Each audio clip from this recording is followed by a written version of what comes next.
Well, I mean, it's been a long, thankfully, gratefully, a long career. It's hard to know what the difference is exactly. It's a hard question to answer, and I kind of don't really know the different audiences. I mean, in English, I feel way more comfortable in Yiddish than I do in English. I work in English a lot, but I feel entitled in Yiddish. I feel like I've earned my stripes. I am unique in that way. In English, I feel less unique. I feel less, I feel like more, there are people that are way better than me, whatever that means. And English is, and English is, I've done fine.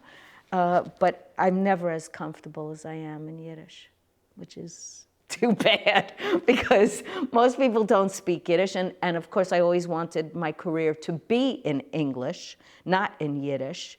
And Yiddish, when I was first starting out, I went to see this agent when I was working with Mary at Town Hall. I said, I'm in a show, and I'd like you to see it. And he said, I said, it's this Yiddish play at Town Hall that seats, 1,400 people. I mean, it wasn't a slouchy piece of work. And he said, don't tell anybody you do Yiddish. I said, what do you mean? He said, no, they'll just typecast you, and don't tell anyone you do it. It will limit you.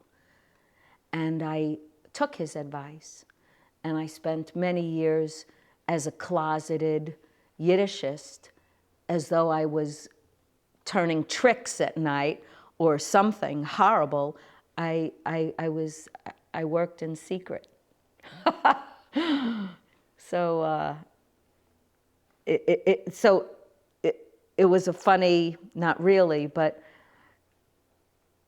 I ran the other direction, really, and my audience was running to me, and I was running like, no, I don't do Yiddish, I do English, I want to do English. And Yiddish, my heart is in English, in Yiddish. My ego is in English, but my heart is in Yiddish.